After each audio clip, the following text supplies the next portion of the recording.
Hi everyone, welcome to the In the Stone podcast where your idol stories are written on the stone. Welcome back! Palakpakan naman natin ang ating mga kataga all over the internet right now. And speaking of internet, itong special guest natin, as I always say, you might have heard this viral hit song taking the internet, like all over the internet. It's everywhere. And it's time to, dive deeper into his story, this rising singer-songwriter that is with us. Ladies and gents, palakpakan naman natin, Amiel Sol. Hey everyone! Thanks for having me. Baby. Salamat bro, salamat. Salamat. Salamat sa oras mo. Okay, first off, Amiel, it's been a roller coaster year for you for sure kasi dito nagsimula sa year 2025 yung alam mo na. So, how does it feel right now? Anong current state mo ngayon? Sa ngayon, sobrang parang a few months na rin nagdaan pero still in constant shock sa mga nangyayari kasi I make it a point na hindi ako magsusulat for the sake of making a hit song.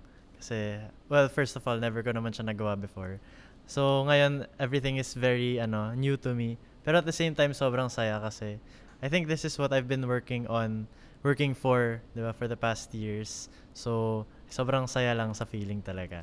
Saya talaga yan. And I'm sure a lot of us here, we've been supporting you and yung iba from afar. And now, you're rising and you have yet to see so much more. Yes. Ngayon, dito bro sa In the Stone, we just wanna get to know you on a deeper level. Tapos pinakakalmang podcast na interview mga to, ang sinabi ko kanina.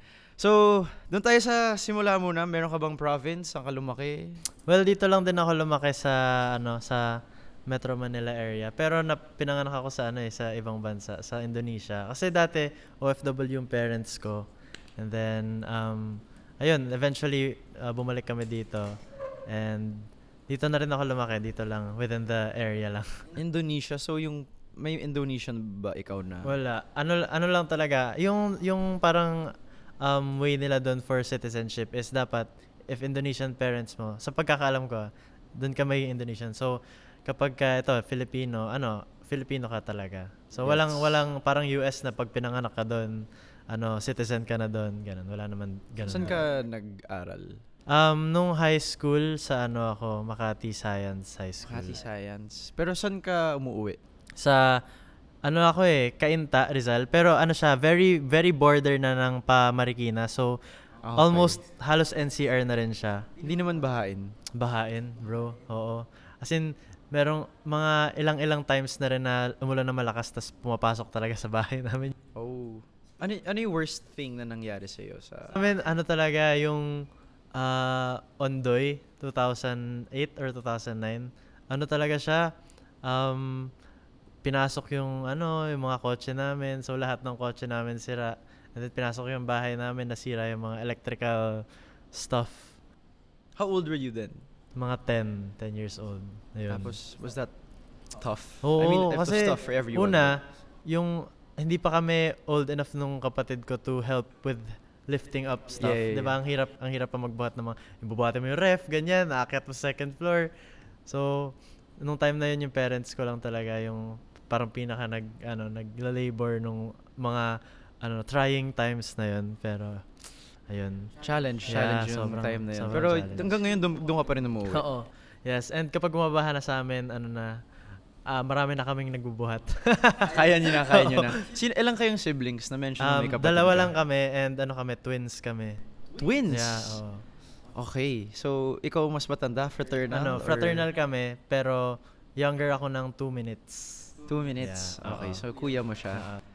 Singer-songwriter din ba? Hindi, pero siya, hobby niya lang din kumanta, mag-gitara, ganun. Okay, so, sa family mo ba merong music personality or... Lahat kami sa family namin ay kumakanta. Yung parents ko nag-meet sila sa choir sa church.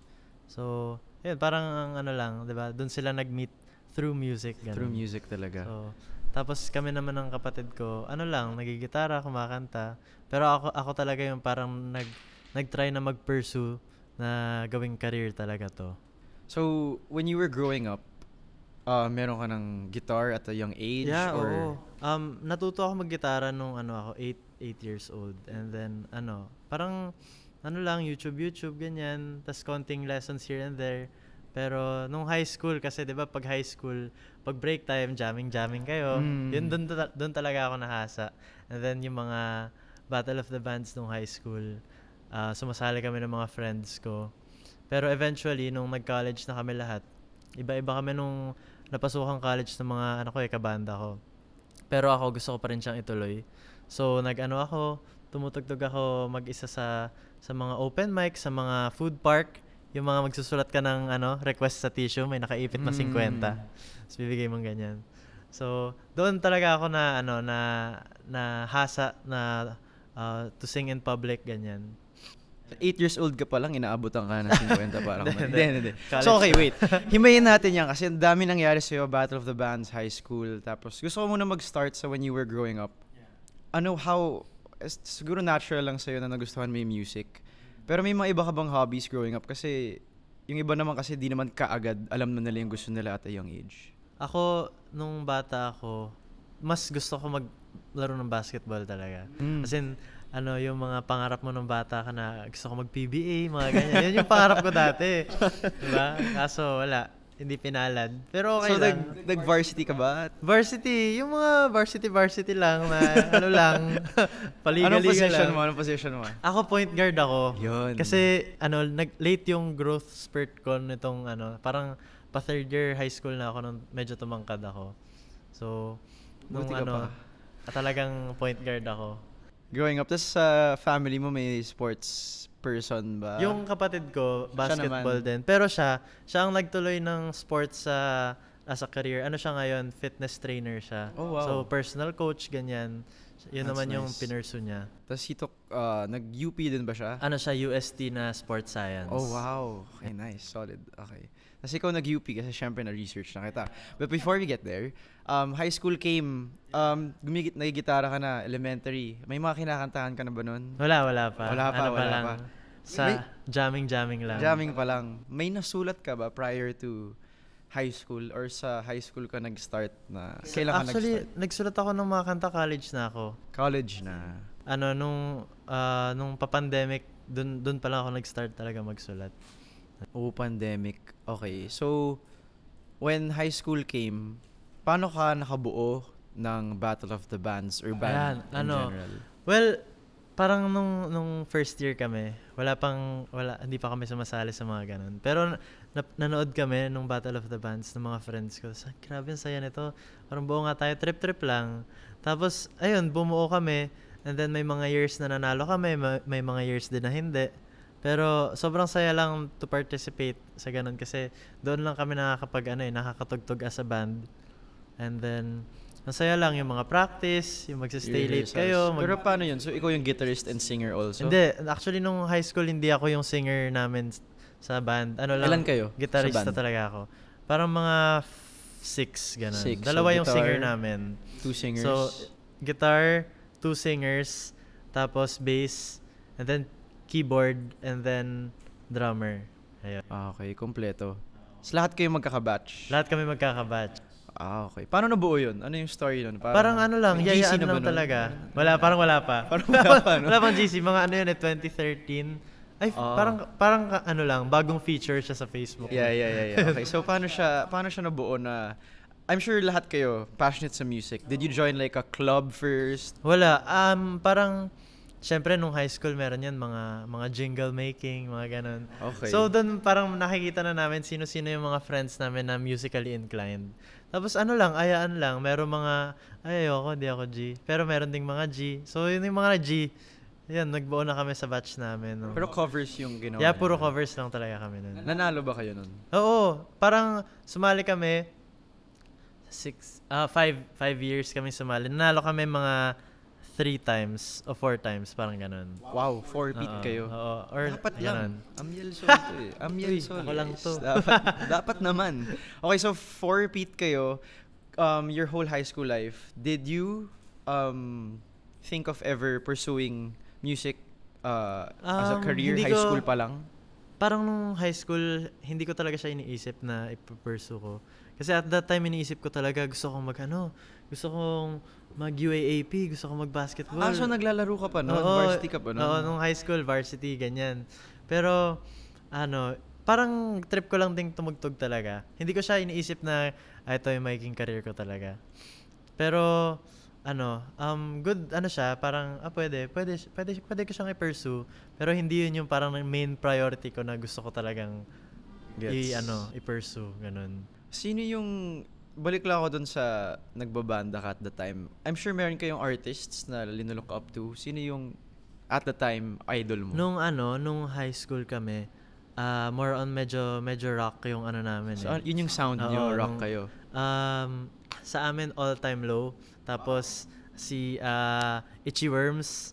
Yan, mga yun. Yun yung mga namin. Kasi puro mga covers ng mga kanta nila yung mga kinakanta namin. Like what? Give me 2 songs, 3 songs. Sa Itchy Worms, kumakanta kami ng Beer. Yan. Beer. Yun yung pinaka-last song namin nung grade 12 kami. Yeah, everyone's gonna go crazy. Oo, diba? For sure. Kahit na wala pa namang pwedeng uminom ng beer. Oo, kaya masaya kantahin. Diba? Tapos, ito pala parokya na kanta, Order Taker, parang basta medyo rock nga siya na kanta. So yun, puro mga ganun. Madalas OPM din kinakanta talaga namin ganun. So, syempre throughout the years, magbabago rin yung parang yung perception nyo sa music. Pero yung nagbago yung perception mo sa buhay, kailan mo binitawan yung UAAP dream mo na basketball alam mo nung first year college ako. College na. First year college kasi ako medyo matangkad naman ako, mga 5'10" ako. Pero yung sobrang payat ko nung college, yung as in parang stickman na gano'n. Tapos, pero swak naman 5'10", point guard. Oo, diba? Pwede. Pero nung nakita ko yung mga player namin sino mga kabatch mo? Kabatch ko sila, Juan Gomez Del Llano. Yun lang. Sila, born 2000 ka? 99 ako. 99 ka. So, yun yung mga kabatch ko, diba? Malala. Mga kabatch ko sila, Gian Mamuya. Yan. Yan sila SJ Belangel. SJ Belangel. Yun, grabe. Okay lang yun, buti na lang. Buti na lang kumakanta. Buti ginawa mo yun sa bawat sandali, bro. Pero okay lang, coach mo nun si Coach Gold.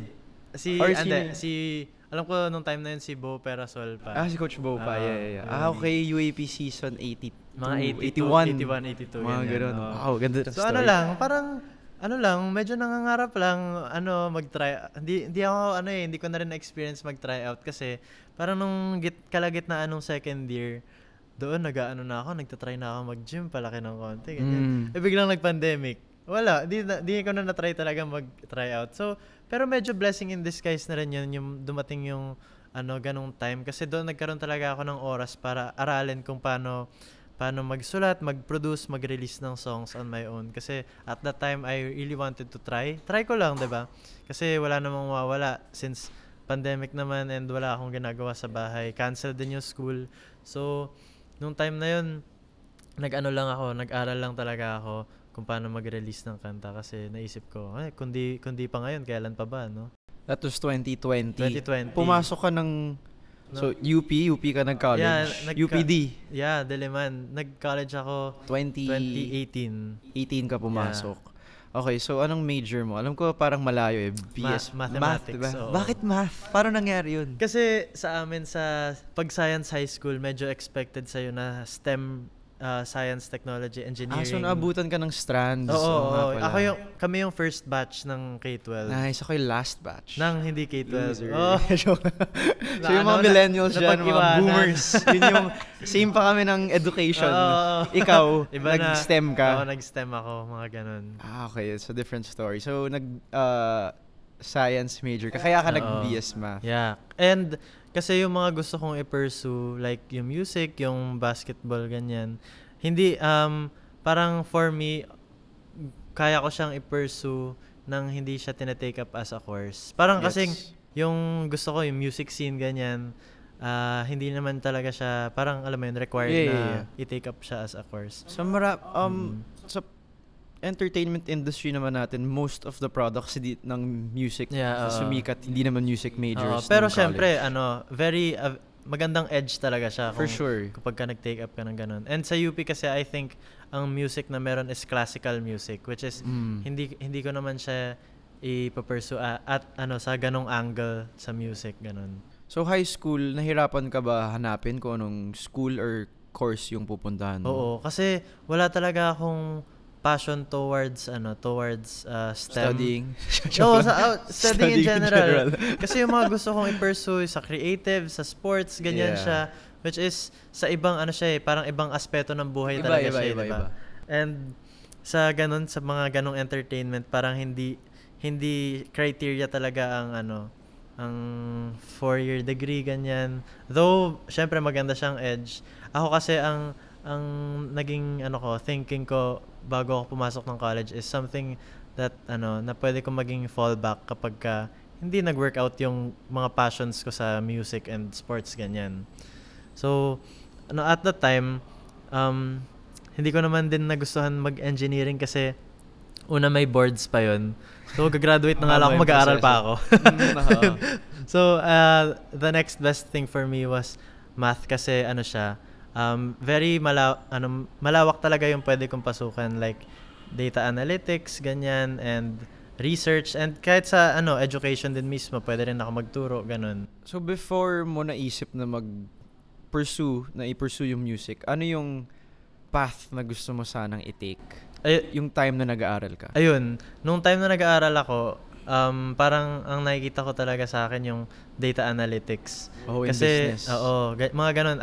Pero, nung graduate ako nung college, nagka-day job din ako na nag-pursue din ako ng data analytics for a while habang pinapursue ko rin yung music. So, yun yung naging career path ko na in-imagine ko rin ng college. Kasi, parang medyo naging realistic din ako at that time na hindi naman parang sure ball lagi yung mga parang sa music, ganyan. Kailangan may halong swerte, syempre may diba? hesitations ka rin. Oo. So, kahit na optimistic ako sa magiging career ko in music, naging realistic lang din ako na okay, gusto ko rin magkaroon ng fallback in case it doesn't work out. Pero alam mo yun, yung gusto ko siyang i-pursue without any I need to pay the bills, ganyan. Yeah. So, nag-work ako para hindi ko isipin yung pera kapag tumutugtog ako. Ang inisip ko lang, I get to pursue music without worrying. Oo, diba? So, that, yung time na yun na binabalance ko yung music and yung work ko, it was a very fun time kasi, nakakapag-work ako, ipon ako. At the same time, nakakatugtog ako. Though, hindi pa sa sobrang lalaking mga, events and all. So you were doing gigs already? Yeah, oo. At what year was this? Nung actually nung... Post-pandemic na? Nung nasign ako sa label, doon ako nag-start talaga magka-gigs. Which label? Viva Records. Yeah, Shout out Viva. Viva Records. Anong year yan? Nag-sign ako sa kanila 2022. Which is third year college ako nito. So you were still studying. So at the time, yun, nagigigs ako, nag-aaral din ako. Online classes lang naman kasi nung time na yun. So kaya ko talaga siyang pagsabayan at that time. Okay. So wait, before we go sa specifics na yan, gusto ko balikan yung college experience mo muna kasi colorful in a sense na natigil siya. Oo. The latter 2 years. Yeah, tapos yung first 2 years na experience mo pa rin yung UP. Ano yung... Siyempre galing kang Makati. It's not the biggest school yung Makati Science. Yeah. Tapos biglang UP. It's everyone's dream to be there. Totoo. Ano yung story mo doon sa...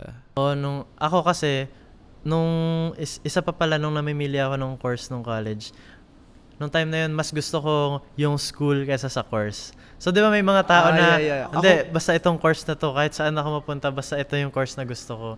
Ako, hindi. Kahit anong course pa yun, basta nasa UP ako. Yes. Buti naman, doon ako pumasa talaga sa course na yun. So, bakit UP?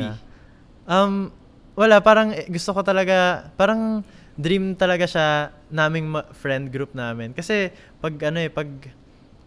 syempre, parang dream talaga din ng lahat na UP, lahat. Prestigious. Ako nga, di pumasa dun eh. Ayun. Ayun siya na. Tapos, ayun. So, nung pumasa ako, talagang tinake ko na kung ano rin yung binigay sa akin na course. Which is, gusto ko rin naman. I mean, wala naman akong gusto na course. So, whatever was given to me, yun na rin yung tinake up ko. May mga favorite spots kang kainan doon? Oo, mga merong parang isang street doon na puro Anong pangalan? Area 2 yung pangalan. Area 2. Oo. So puro siya, para siyang may mga kainan, may mga karinderya, may mga kung ano-anong kainan. May mga kapihan, orgs ganyan. ka bang sinalihan? Yes, oo. Nung college, rin ako, DOST scholar din ako. So, sumali rin ako sa org nun, yung DOST Scholars scholar ka? Association. Oo. Like full? Yeah, oo. Wow, walang ginastos yung... Tapos meron ding mga allowance, ganyan, na binibigay. So, yun, masaya rin yun. So, nung first 2 years ko, parang face-to-face pa, diba? So, ang saya. College experience, sobrang buhay na buhay talaga. Tapos sobrang na bad trip talaga ako nung pandemic kasi For parang sure. hindi ko na buo yung college experience na sobrang na-excite ako kasi dream school ko to, tapos sa bahay lang ako, ganun. Sobrang nalugmok ako nung time na yon. So parang ang gandang way nung music para sa akin para nasa iba naman yung isip ko. Hindi ako nanghihinayang sa lost time for college. Yeah. Pero at least napapursue ko yung isa ko pang gustong gawin, which is May music. purpose talaga. Yeah, May oo. redirection. Yes, But totoo. you mentioned a while ago Area 2 and orgs. Yung college ba may inaawitan ka nun? May din. Oo. Yun. Doon nung college So, sa org kaya yung ko. love life nag-start ng Oo. college. Yung girlfriend ko, Current, yes. Nice. Na-meet ko siya sa org namin, sa DOST Scholars Association. And then Ano siya? Ano yung first moment nyo? Parang K-drama mo dapat ikwento. Anong suot niya? Saan yung lugar? Na-meet ko siya sa magka-batch kami sa org. 'Di ba? Parang per batch kayo nag-a-apply sa org, ganyan. So magka-batch kami. And then meron kasing mga task na gagawin pag applicant ka pa lang, ganyan. So doon na rin yung mga band namin. And then naging kami. Pero paano? Sino unang kumausap? Or friends ba muna kayo? Friends Or muna kami. first sight parang Jojo, Hindi, I'm gonna friends- write a song. Parang medyo naging slow burn siya. Friends talaga kami Slow burn? muna. Grabe. Tas parang unti-unting na-develop until na umamin siya sa Siya yung umamin? Ang pogi niya. Sobrang pogi niya. Sabi yun, bro. Okay yun. ayos ba? Okay, so, anong tinitake niya? Course? Siya, Same kayo? halos same statistics naman siya. So, parang mas concentrated siya na course. Kasi ang math medyo Grabe yung broad mga course nyo. Yeah. Ganon. Puro ganon yung courses namin sa DOST scholar. Kasi, pwede ka lang maging DOST scholar kapag ka, pasok sa criteria nila na courses. So, mga engineering, mga physics, ganyan na courses, math, statistics. So yun yung mga courses na tinatanggap para pwede kang mag-apply sa DOST Scholars. Ano yung best, or ano yung best date mo? Yung nagliligawan pa kayo? Siguro, Students pa kayo? hindi na to ligawan, pero parang kami lang. Nung nanood kami ng UP Fair, tapos 2020, bago mag-pandemic. As in last UP Fair na yun, nung time na yun. Meron akong favorite artist kasi, si Janoy Danao. And then, nanood kami ng UP Fair. Kasi yung mga kanta niya, yun talaga yung parang mga theme song na namin. Kasi, very yearning, ganyan yung mga kanta niya. So, nung nanood kami, parang isa siya sa mga, first time niya ata mapanood. Parang or second time niya mapanood si Janoy. Which is naging fan na rin siya dahil fan ako talaga. So nung nanood kami, very memorable moment siya sa amin. Bakit siya memorable? Kasi favorite artist talaga namin siya, and then yung mga theme song namin, yun yung kinakanta niya. Okay. Oh, so she's into music also. As a parang siya, avid OPM listener din siya. Solid. Ganun. So maganda yun. Yung pinaka-core ng relationship niyo is music also. Oo, pwede. Oo, masasabi ko rin na ganun nga. Ang ganda. Ano yung so umamin siya, 'di ba? Siyempre gusto natin 'to, yung love life na mga usapan. Umamin siya. Ano sinabi mo yung umamin siya? Hindi, Thank you. Kasi gusto ko rin talaga siya nun. Siya lang talaga ang unang First siya? na girlfriend. Yeah. Hindi, meron akong girlfriend din before. Pero ito na rin yung longest relationship. And syempre, ito na How rin many yung years? Ngayon magsi-6 na kami. Magsi-6 years na kami. And Palakpakan naman natin siya, guys. Ganyan magmahal ng tunay.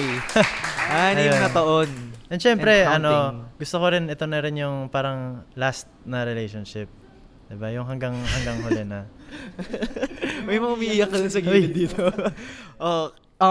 So, yung naging kayo, and then cut to the pandemic, was it hard to maintain the relationship? Para sa akin, hindi siya naging mahirap. Kasi, yun yung, kahit hindi kami nagkikita in person, talagang lagi talaga kami magkausap, ganyan. Which is, sobrang thankful ko rin dahil sa, iniisip ko, paano kung itong pandemic nangyari siya nung 80s, na wala pang, hindi, diba? Sa totoo lang, ang hirap mabuhay nang wala yung gantong technology. Yeah. Kapag dumating yung pandemic na ganun. So, medyo rin siya, syempre ayaw naman natin na mangyari talaga yung ganyang pandemic. Pero, it's good that it happened during this time na kaya na nating mag-communicate with each other through technology, diba? So, hindi siya naging mahirap para at least on my end, hindi ako nahirapan masyado kasi we were always talking. Tapos, may mga courses pa na magkaklase kami, mga ibang subjects. So, nag-aano rin kami, mga Discord, nag-aaral lang kami sabay, ganyan, diba? Discord talagang pumatok. Yung backbone ng pandemic. Totoo, diba?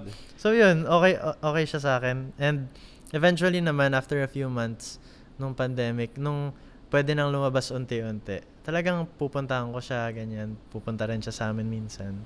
Yun. And maganda rin na, okay, kilala kami and okay kami sa family ng isa't isa. Nice. Ang saya magmahal. Yes! Yes. Yung pandemic, so the pandemic hit, right? And then that's when you started writing. Yeah.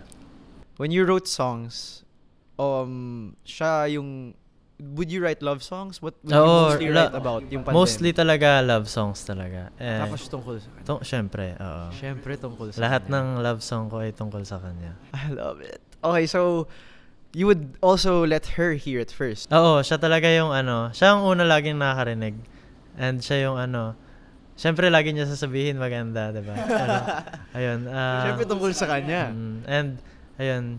Syempre, kanya rin naman yung pinaka vina-value ko na opinion kasi para sa kanya talaga. Of course. Yung mga sinusulat ko.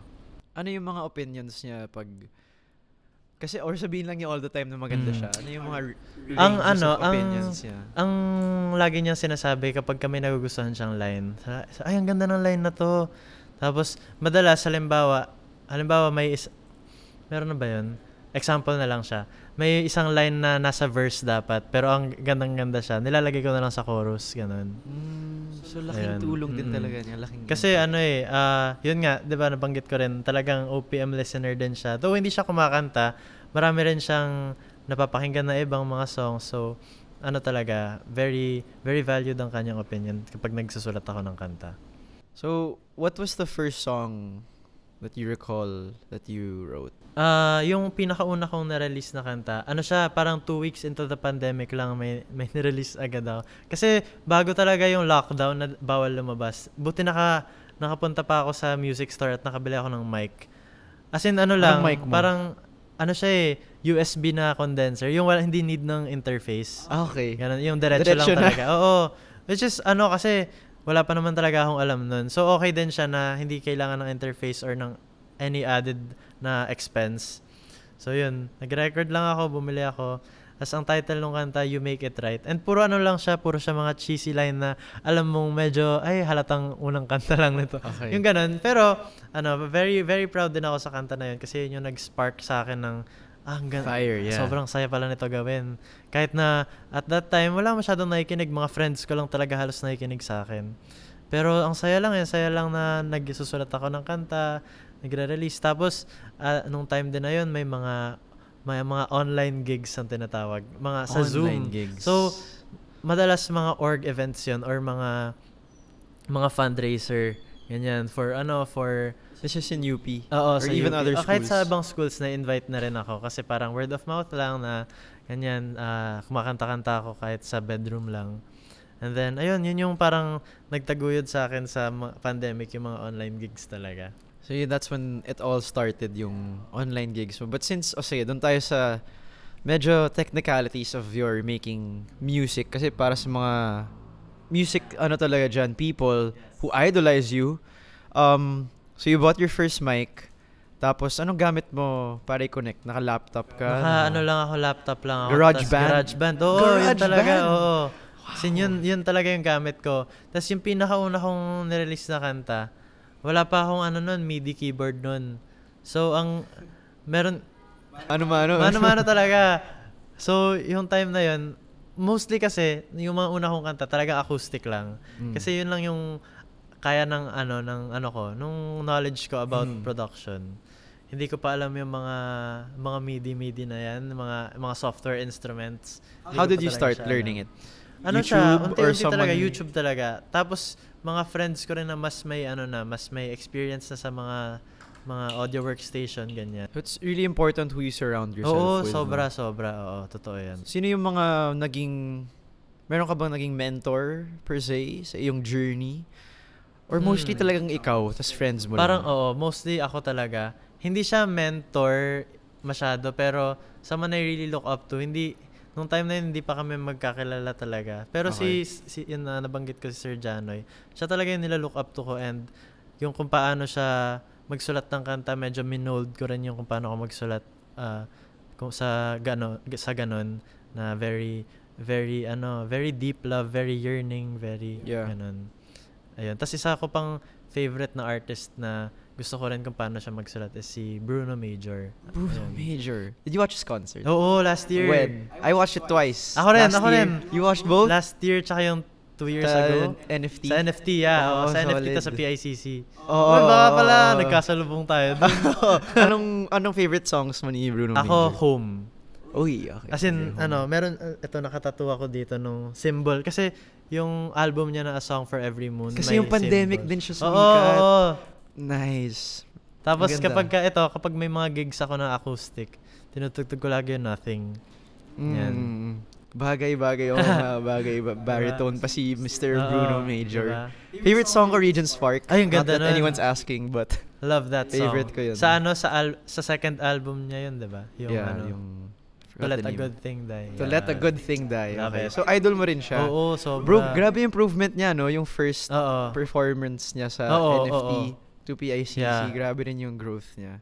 Galing. Sana makita to ni Bruno Major, no? Uy, Shoutout kay shoutout. Bruno Major. Sama mo naman kami next time. Oo. Uy, wala nang imposibleng ganun, bro. Uy. Pag nag-collab kayo, sama mo Uy, naman ako. sige. Saka yung mga nandito na rin. Oo. Okay.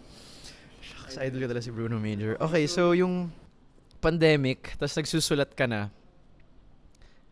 anong mga music na pinapakinggan mo? Kasi it's also important Oo, yeah. that the music you listen to and the people that you know that opinions matter to you. Mm-mm. Anong mga music yung pinapakinggan mo? Kasi yun yung Yeah. may mga minimimic ka rin. Oo. Ang mga pinapakinggan ko nung time na yun, ayun, si Janoy Danao, si Bruno Major, tapos sila Ebe Dancel, Oh. and then sila Lizzie McAlpine, naman siya sa... Yeah, Lizzie yeah. McAlpine, malungkot din yung Oo, music ayun, nun eh. diba? Tapos si, Clara Benin. Okay. Ayun. Sila yung mga, acoustic na balladeers, ganyan na, ayun, yun talaga yung gusto ko. When your first song hit, what year was it? Hit as in release or like nag-hit talaga? Nag-hit. This year lang. Yun yung pinaka This year nag-ano talaga. talaga. As in, yung nag-charts and everything, ito talaga yun. So 5 years in the making yung Yeah, naging oo. journey mo in terms Pero of meron music. din ako mga songs here and there na medyo did better than others, my other songs. So, pero itong yung sa bawat sandali, yun talaga yung parang, as in, hindi ko siya in-expect talaga. Yeah. But, so syempre, nag-start ka with the mic, na hindi mo Yeah. alam gagawin mo. And then dire-diretso lang siya. What was in your head na tuloy-tuloy ko lang tong gawin? Kasi you already had initial hesitations to begin with. Paano mo siya na pagpatuloy? Ang sa akin, hindi ko kasi siya pinursue as something na gusto kong pagkakitaan. Gusto ko lang talaga siyang gawin. And bahala na kung ano mangyayari, basta gusto ko lang siyang gawin. And sabi ko naman sa sarili ko, naman ako nagtatapos naman ako ng college, and ayun, after nun, nagtatrabaho naman ako. So, as long as I get to do what I love to do, ayun, nothing else matters. Kahit na hindi mag-hit, o ano, okay lang. Basta nare-release ko yung gusto ko mga kanta. And if people resonate with it, it's a big bonus. Pero the first and foremost, yung pinaka-root na kung bakit ko to ginagawa is dahil gusto ko lang talaga siyang gawin. And this is really my passion. Ayun. How would you describe music for you?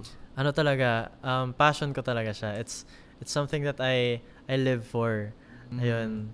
Music and love. Yun lang naman yung gusto ko sa buhay. Ayun. Damn, music and love, bro. Anong pangalan niya ng girlfriend Si mo? MM. Si MM. So, Yes. music and MM. Yes. Ang buhay mo. So, when you graduated, year 2022, 23. 2023. Na-delay ako eh. Na-delay ka. Okay lang yun. 2023, saan ka nag-work? Nag-apply ka? Ang dami kong Nahirapan ka in-applyan. ba? Oo, alam mo yung send LinkedIn, apply ka na ng apply. LinkedIn. As in, LinkedIn, JobStreet, lahat yan na ko na. Pero buti may isang kumuha sa akin, name nung company. Ano siya, parang outsourcing. Ganyan, BPO. Did you work online? Ande, parang hybrid yung setup namin. Saan yung work mo? Sa malapit lang sa amin, sa Antipolo. Ooh. So, nung time na yun, ako, data analyst, first job. Then, masaya, ang masaya doon kasi yung mga ka-work ko and yung mga boss ko is alam nila yung yung setup ko na I'm also pursuing music. So, kapag may mga time na, boss, out muna ako maaga, pupunta lang ako sa gig, ganyan. Galing. So, okay sila, sobrang Supportive okay. sila. Oo. Kasi as long as naman nagagawa ko yung work ko, yung output na nade-deliver ko, wala na silang masyadong mga tanong. And ayun, most work naman, hindi naman siya time-based, diba? Parang basta magawa mo yung output. Yeah. Diba? Yun yung importante. So, ayun, nung time na yun, nababalance ko naman siya. And ayun, ang masaya talaga na, sobrang na-bless din ako sa team kung saan ako napunta nung time na yun. Kasi support din sila sa akin. Minsan, pupunta pa sila sa mga gig ko. Sama-sama kami lahat pupunta. Yung mga boss mo siya, mga co-workers. Oo, Saya. sobrang saya talaga. So, syempre nag-gig ka online Oo. sa yung pandemic. Yeah. Ano yung mga first few gigs mo that you can mention? Parang una sa org ko mismo, sa DOST, meron kami. Sorry, no, face-to-face. Anong face-to-face? Post-pandemic na. Saan ka na nagsimula mag-gig? Nung wala na yung pandemic, puro ako mga mall show. Kasi na-sign na ako sa Viva nito. So, may mga mall show ang Viva Films kapag may mga movies silang nilalabas. At pag nagmo-mall show sila, nagsasama sila ng mga opening acts na mga artist, ganyan. What movies do you recall? Merong isang movie ni Nadine Lustre, ang title ata ay Greed. Okay. So, ayun. So, yung mall shows noon. I think yun yung pinakauna kong nakantahan na mall show. Tapos nakaka-starstruck kasi first time makikita mo yung mga artista, ganyan, kahit na Kanino ka na starstruck? Sino sila? si Nadine Lustre Nadine talaga. Lustre. Oo, siya yata yung pinakauna kong nakitang artista nitong nagigig ako. So yun, sobrang saya. And medyo tiring din siya kasi minsan yung mga gig namin, Lahat tol, SM marami. Pampanga, ganyan. Hindi lang isang mall show, marami. Oo, marami siya. So, pero I think mostly sa weekends siya. So nababalance ko rin talaga siya sa studies and sa work ko nung time na yun. May konting swerte din sa Oo, part sobra, mo. oo. Na-juggle mo siya. Yeah, You had work oo. at the time. Yeah. Tapos yung co-workers mo, they were flexible sa Yeah, oras mo. Grabe yung stars nag-align talaga. Oo, sobra. Sobrang thankful ako sa lahat na nangyari talaga. And when you were doing your mall shows, do you recall na may times ba na hindi ka pinapakinggan ng iba? Kasi syempre pagbaguhan. Oo. Well, gusto lang nila panoorin si Nadine. Kagaya nun. Well, ganun naman talaga. I mean, hindi ko naman sila masisisi kapag ganun na. Syempre, ang pinunta nila yung artista. Oo. So, at that time, mostly covers yung kinakanta ko kahit may originals na ako. So, minsan sa isang mall show, 3 kanta kakantahin ko. Okay. Dalawang covers, tas gigitnaan ko lang ng isang original para at least may makanta akong original.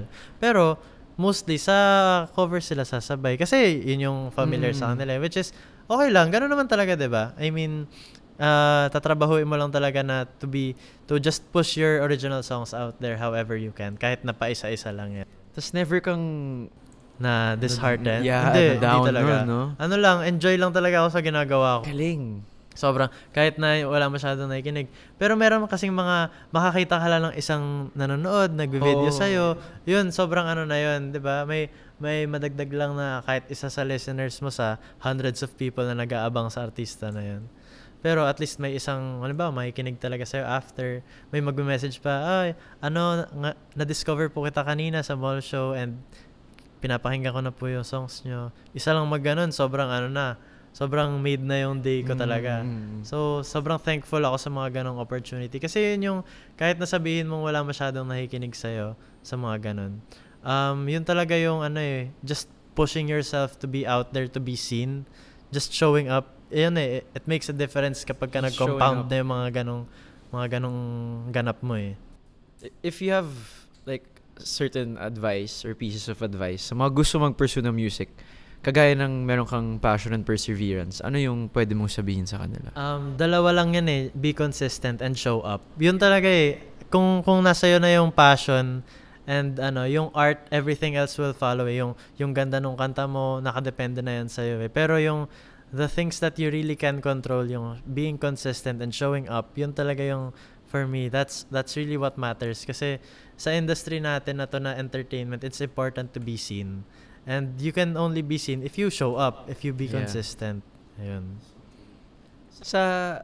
Siyempre may mga nag-instill din ng values na to sa'yo, or at least the mindset that you have. Sa tingin mo, sino sila? Saan nanggagaling yung ganitong motivation that you had from the beginning? Ito recent lang na nakausap ko si Kuya Pao from Ben and Ben. Siya yung nagsabi sa akin talaga na just show up. When did he say this to you? Mga a few months ago lang din nung nag-lunch kami one time. Then yun yung nasabi niya sa akin. And talagang sobrang importante nga talaga. And it's I've been blessed na yun talaga yung ginagawa ko from the start.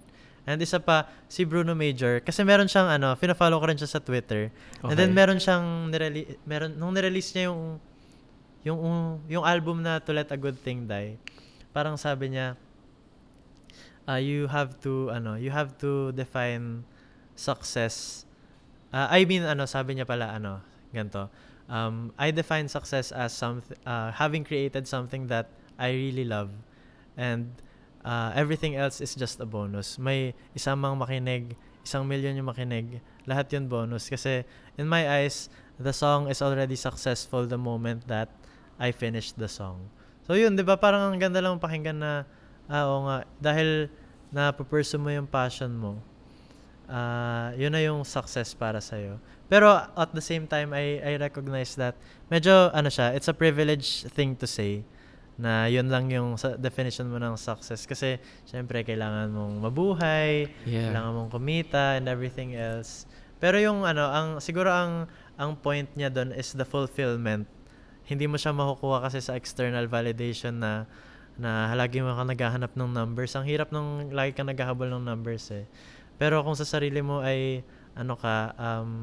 kumbaga content ka na dahil masaya kang nare-release mo yung gusto mong mga kanta. Nagagawa mo yung gusto mo, napupursue mo yung passion mo. That's enough. That's fulfillment. When you first signed your label and you did mall shows, tas you did gigs, anong sinasabi sa'yo ng family mo, friends mo? Sobrang supportive lang nila kasi, di ba kapag sinabi, hala, na-sign siya sa record label.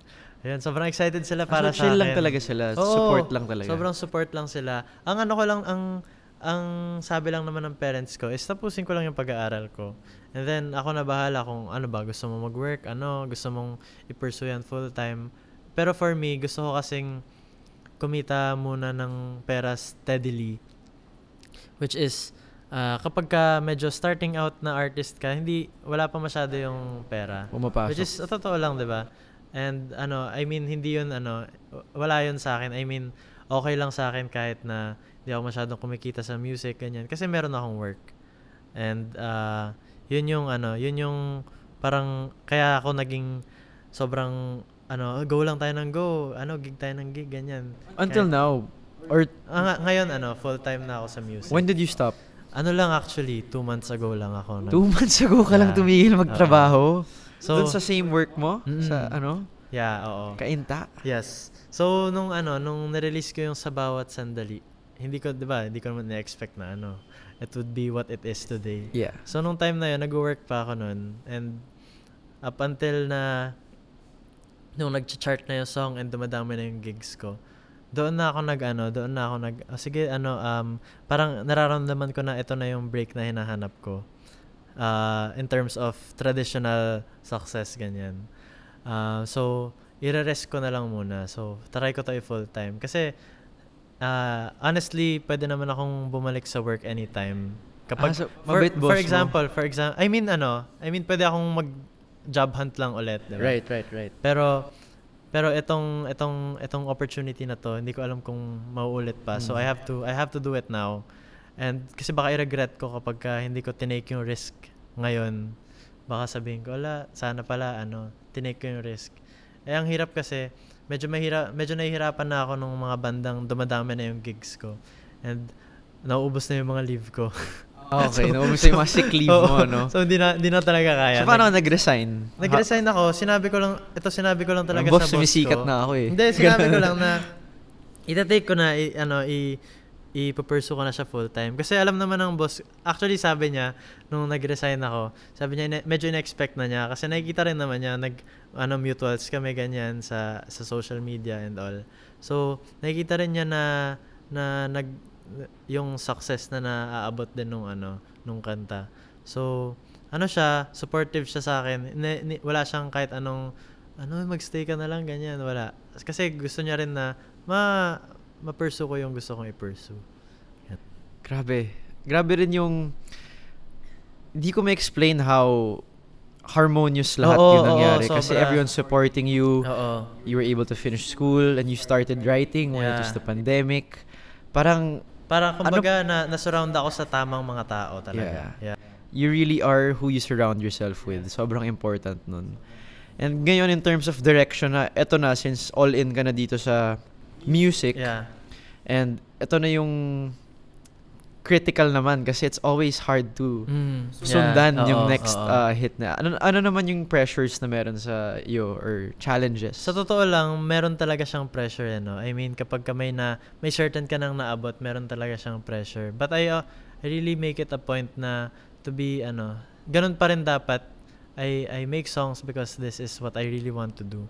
And kung meron mang mag-hit ulit, that's a good thing. Pero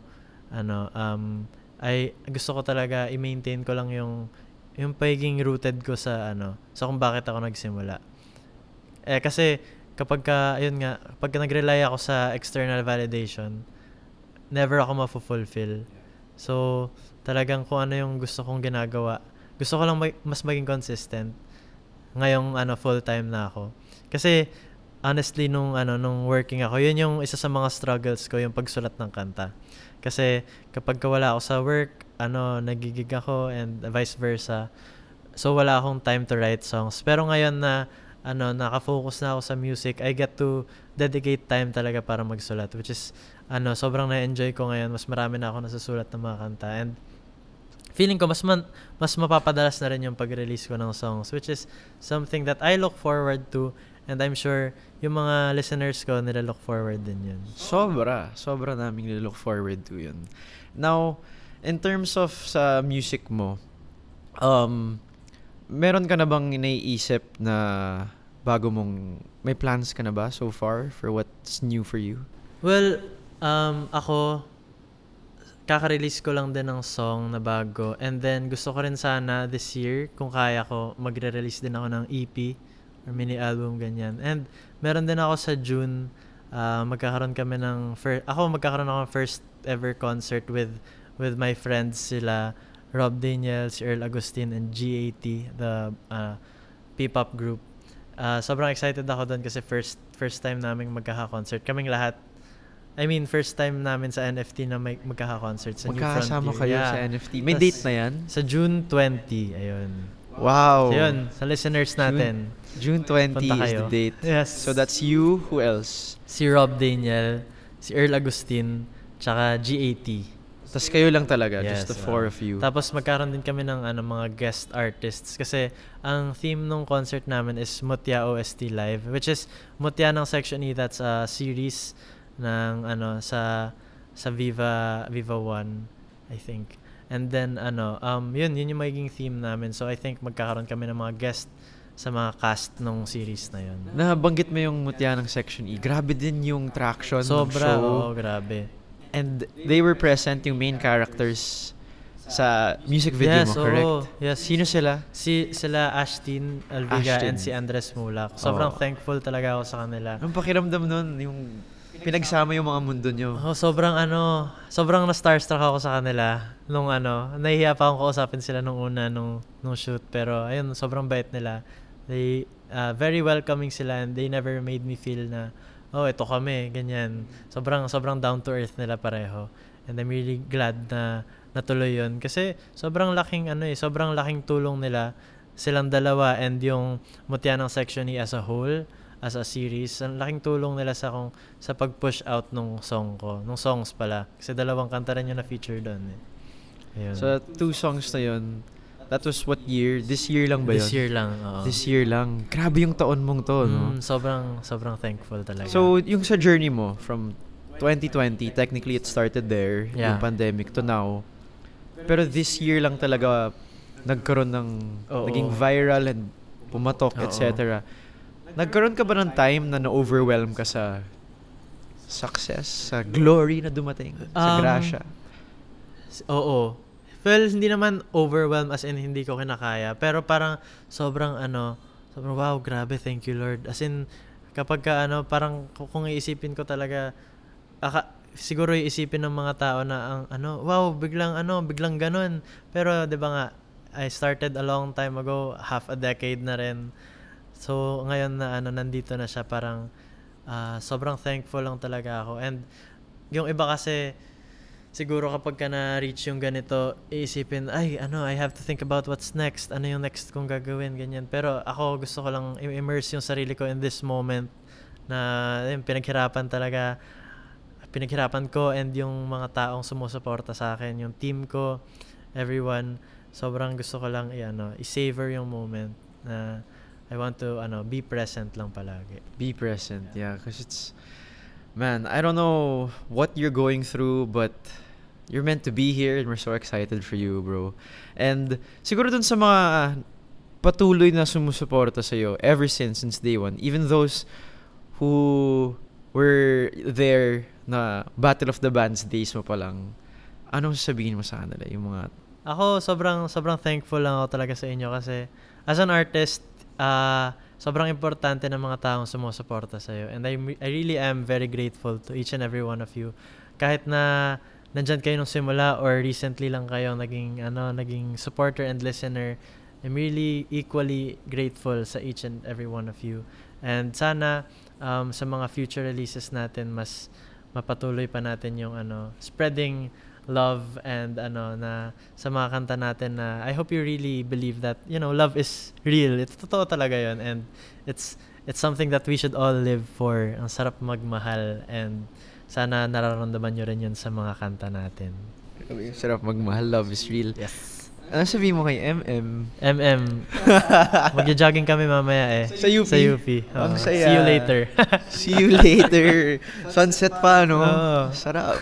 Okay, so syempre, we're looking forward to your future plans. Baka meron kang bagong music in store besides the NFT concert that's upcoming. Well, ako, at the top of my head, ano ba? Is there anything to promote? Ayun, basta follow nyo na lang ako sa socials ko kasi I post everything there. Yung gig schedule ko this May or kung kailan man to ilalabas. Whatever month that may be. Ilalabas ko yung gig schedules ko, yung mga upcoming releases ko. And of course, yung future details sa magiging concert namin.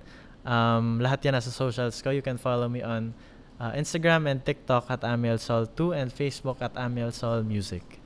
Love it. Okay. Wow. I don't know. This is season 2 of our podcast, and season 1 we had 10 guests, more or less. Tas ito, you're third. Thank you, by the way. Thank you for having me. But dun sa lahat ng guests ko na nakausap, meron dun nagbabardagunan lang kami. Yung iba wala kaming, yung iba parang malulungkot ka. Pero ito, I must say, bro, it's sobrang inspiring na story mo. Salamat sa pagiging inspirasyon mo sa amin, sa lahat ng, sa mga nanonood nito, kahit hindi ka pa napapakinggan. Just your story in itself, super inspiring. So, Thank continue you so to much. inspire us. Thank you. So, ngayon, maglolokan naman tayo. Okay? Game. Meron tayo ditong Bato-Ba Topic na segment. Okay. So, since in the stone, Bato-Ba Topic gets. Yes. Okay. Galing. So, meron tayo Love dito it. sweet, spicy, and salty questions. Tapos dun sa sweet, salty, or spicy na pipiliin mo, dun kami magbe-base kung anong klaseng questions yung tatanong namin sa'yo. Do you want them sweet, salty, or spicy? Siguro sweet. Sweet Tayo. Oo. Sweet. Okay. Wow. On brand. On eh, brand, no? on brand lang. Swak sa branding. Okay, sige. Quick lang to. Brief explanation lang. Sweet question number 1. Most heartfelt comment you've received? Gusto kong gamitin yung yung kanta mo sa kasal namin. So, kasi 'di ba, to think na 'di ba gagamitin mo 'yun sa most important day of your love life. I thank you talaga, ganun. Grabe. Nangyari na ba yun? Oo. Nangyari Tsaka na? meron ding mga kumukuha sa akin to sing sa weddings. Have you nila. already? Yeah, oo. Meron na Oh rin. my goodness. Grabe.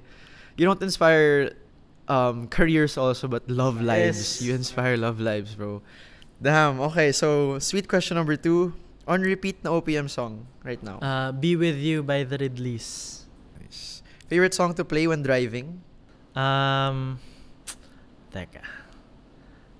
Multo, Cup of Joe. Ooh. Ganda. Diba? Lakas ganda lang ngayon, no? Sobrang ganda ng kasi, Cup of galing, Joe, galing yeah. deserve talaga. Sobrang deserve. What's one memory that makes you smile instantly? Yung yung first time na nakita kong nag-number 1 yung sa bawat sandali. Nung chinek ko yung chart, tas nag-number 1. Yun. Sobrang wow moment siya. Ito last, wala siya dito, pero ako na lang. So since you write songs for your girlfriend, she has the first say and all that. Ano yung sweetest thing that you've done for her aside from all of that you can share? Kasi sobrang sweet mo ng tao eh. Sulatan mo, paano pa bang hingi ng isang kababaihan?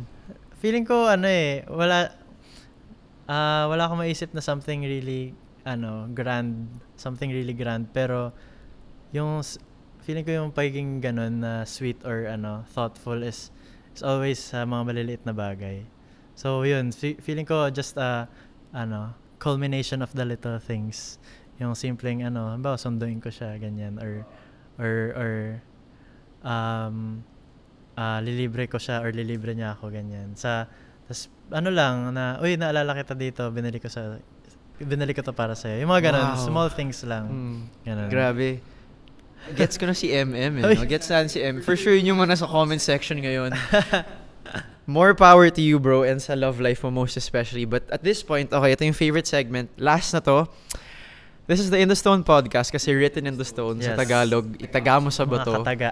Mga kataga. Yes, so gusto naman namin, we usually ask our guests to just say or to manifest yung gusto nilang makamit sa buhay. Okay. Long term, short term, or whatsoever. Pero now we wanna write it Okay. on a rock. So ikaw, ano yung gusto mong itaga sa bato na balang araw makakamit mo siya? Alam mo sa sarili mo, you're gonna chase it, you're gonna pursue it, and you're gonna be it. Whatever it is, sulat natin dito. Tas dito lang siya. Tas sabay-sabay natin siyang i-manifest. Okay. Pwede bang siya, parang quote, ganyan? Pwedeng quote, pwedeng saying, pwedeng okay. something that you wanna do mismo or become. Left-handed. Yes. Lefty.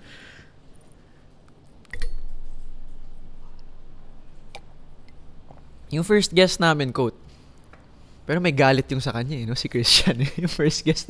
Parang gusto niya itaga. Gusto niya ibato, eh. Hindi niya gusto itaga, eh. Ito general lang, pero sa lahat ng gusto nating ma-achieve, let's remember that good things take time. Yes, Yeah. sir. I love it. Ladies and gentlemen, Amiel Sol. Maraming so salamat. much. Palakpakan naman natin si Amiel. Thank you so much. Mga kataga, salamat. Amiel, baka may parting words ka. Ayun, thank you so much for having me. Sobrang saya ng podcast na to. Talagang literal kwentuhan lang. And ayun, I'm excited for what this season holds. Ayun, excited na rin ako mapanood ng mga next season. Yes, sir. Okay, we'll see you on TikTok, on IG, and everywhere else. At sa NFT on June 20. 20, nandun ako, yung ticket. Yes, sa kanya. oo, game. Sana may kasama rin na rin ako nun by that Ayun. time. Tapos Manifest. pakilala mo double date, why not? Ay, tara. Manifest. Pwede ko ba itaga sa bato yun? Oo. May kasama na ako Lagay sa mo na June dyan. 20. Sa likod niyan, no?